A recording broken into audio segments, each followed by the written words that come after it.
जिस शख्स ने भी अल्लाह के नबी हजरत मोहम्मद सल्लल्लाहु अलैहि वसल्लम के खिलाफ एक लफ्ज भी लिखा हो, या जिस शख्स ने भी अल्लाह के नबी हजरत मोहम्मद सल्लल्लाहु अलैहि वसल्लम के खिलाफ बेहुरमती की हो, तो उस शख्स को इस दुनिया में उसकी सजा मिली है। नाज़रीन, आज मैं बात करूं सलमान राशिदी की। आज से 30 साल पहले ईरानी सुप्रीम लीडर आयतुल्लाह खमीनी ने एक फतवा जारी किया था और इस फतवे में कहा था कि इस शख्स ने हुर्मत रसूल, गुस्ताखी रसूल यानी एक ऐसा नॉवल लिखा है और जिस शख्स ने इसका कत्ल कर दिया उसको $3 करोड़ दिए जाएंगे। नाज़रीन, आज एक 24 साल नौजवान, आप इसे समझ ले 30 साल के बाद एक और तारीख दोहराई जा रही है और इस तारीख के अंदर इस नौजवान ने सलमान राशिदी को बाकायदा कत्ल करने की कोशिश की। और इस वक्त सलमान राशिदी जो है वो किस हालत में है। नाज़रीन, आज हम अपने इस व्लॉग में आपको यही बात करेंगे कि सलमान राशिदी है कौन और ये असल मामला है क्या। अस्सलाम वालेकुम नाज़रीन, मैं हूं स्टार अहमद। नाज़रीन, सलमान राशिदी कौन है, आज हम आपको बताएंगे कि सलमान राशिदी कौन है। 2012 के अंदर इमरान खान टुडे इंडिया को इंटरव्यू देते हैं और टुडे इंडिया उस वक्त जो है वो सलमान राशिदी को जो है वो एज अ गेस्ट पैनल के तौर पे बुलाते हैं। But Salman Rushdie is someone I couldn't care what he says. The fact is I was never going to share a platform with him. और इमरान खान ये कह देते हैं कि अगर सलमान राशिदी रहे तो मैं इंटरव्यू नहीं दूंगा और सलमान राशिदी की वजह से इमरान खान इंटरव्यू छोड़ के चले जाते हैं। नाज़रीन, मुसलमान लोग सलमान राशिदी से इतनी ज्यादा नफरत क्यों करते हैं, असल मामला है क्या। जैसे मैंने आपको स्टार्ट के अंदर एक बात बताई थी कि आयतुल्लाह खमीनी ने एक फतवा जारी किया था कि जो शख्स या जो इंसान इस सलमान राशिदी का कत्ल करेगा उसको $3 करोड़ दिए जाएंगे। और इस शख्स को फिर आज तक मारा क्यों नहीं गया, इस शख्स को आज तक ये शख्स जो है वो रूपोश इतना ज्यादा होता क्यों गया, ये मामला है कि नाज़रीन आज हम अपने इस व्लॉग में यही बात करेंगे। नाज़रीन, 19 जून 1947 मुंबई एक शहर इंडिया का, आप इसे समझ लें कि ब्रिटिश राज का दौर था। 1947 के अंदर दोनों आजाद होते मुल्क पाकिस्तान और इंडिया, उस वक्त इनकी पैदाइश होती है और ये जो होते हैं मुस्लिम होते हैं।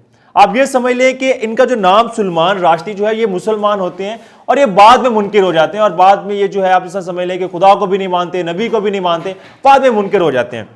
इसके बाद इन फ्यूचर आपको जस्ट हम टू द पॉइंट बात करते हैं, ये कॉपीराइट अमेरिकन एजेंसी है वहां पे काम स्टार्ट करना शुरू कर देते हैं। अब 1975 के अंदर ये फर्स्ट नॉवल लिखते हैं। आज जो इनकी मकबूलियत है, ये नॉवलिस्ट हैं। आप ये समझ लें कि पाकिस्तान के अंदर जैसे लोग नॉवल लिखते हैं, same as it is international level पे लोग जितने भी लोग नॉवल लिखते हैं, इस शख्स को फेमस सीन शख्स कहा जाता है नॉवल के लिहाज से।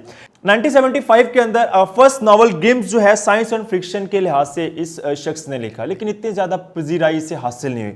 लेकिन जैसे ही 1981 के अंदर ये अपना एक नॉवल लिखते हैं मिडनाइट चिल्ड्रन, इस शख्स को इस नॉवल के ऊपर बाकायदा बेस्ट बुक प्राइज दिया जाता है और इनाम दिया जाता है। ये नॉवल इस शख्स का इतना ज्यादा फेमस होता है कि आप ये समझ लें कि अमेरिका हो, यूरोपीय यूनियन हो या जितने भी ममालिक हो, इस शख्स के नॉवल को बाकायदा अपनी लैंग्वेज के अंदर ट्रांसफर कर दिया जाता था।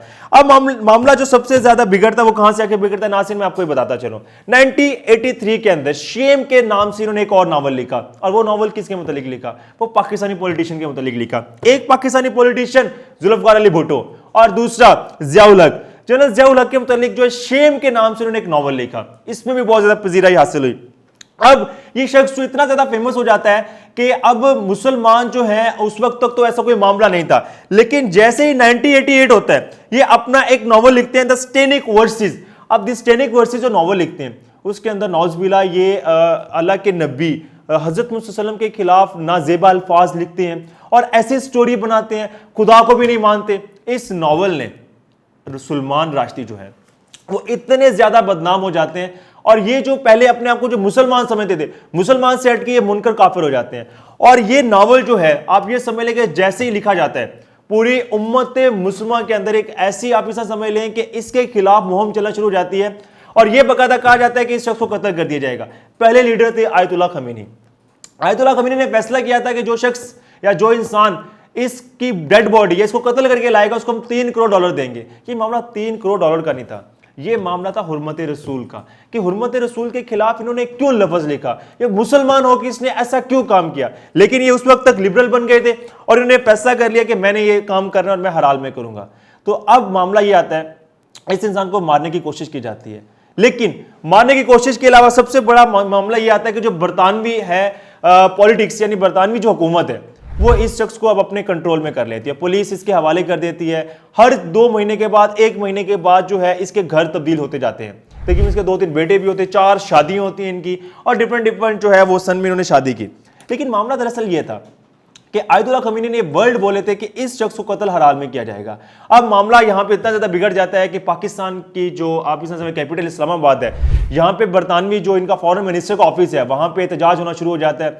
अमरीकी जो है आप इस समय उसके वारिद खाने के खिलाफ एहतजाज होना शुरू हो जाता है। इसके बाद 1988 के अंदर जो सबसे बड़ा मामला आता है वो मामला ये आता है कि इंडिया के जो है राजीव गांधी जो है इनकी किताब जो है उसको बैन कर देते हैं और बाकायदा ये कहते हैं कि इसकी किताब जो है पूरे इंडिया के शहर में नहीं पढ़ी जाएगी। वो क्यों नहीं पढ़ी जाएगी? क्योंकि मुसलमानों के जज्बात, जो मुसलमानों के आप इस समझ लें कि नौज़बिल्लाह अल्लाह के नबी के खिलाफ जिन्होंने वर्ल्ड बोले थे, ये बिल्कुल भी पढ़े नहीं जाएंगे। अब राजीव गांधी ने मुसलमानों का दिल जीतना था, दिल जीतने से उन्होंने सियासत में आना था, तो उन्होंने किताब को इसको बैन कर दिया।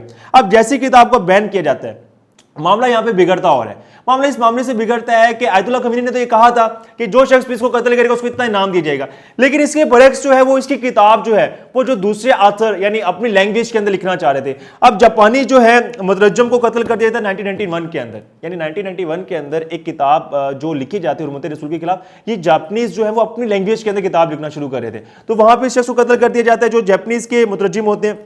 इसके बाद अतालवी मुतरज्जिम यानी जो अतालवी जो है लैंग्वेज के लोग हैं, उन जो शख्स ये इसकी किताब को आप अपनी लैंग्वेज में लिख रहा था, उस शख्स को भी कत्ल कर दिया जाता है।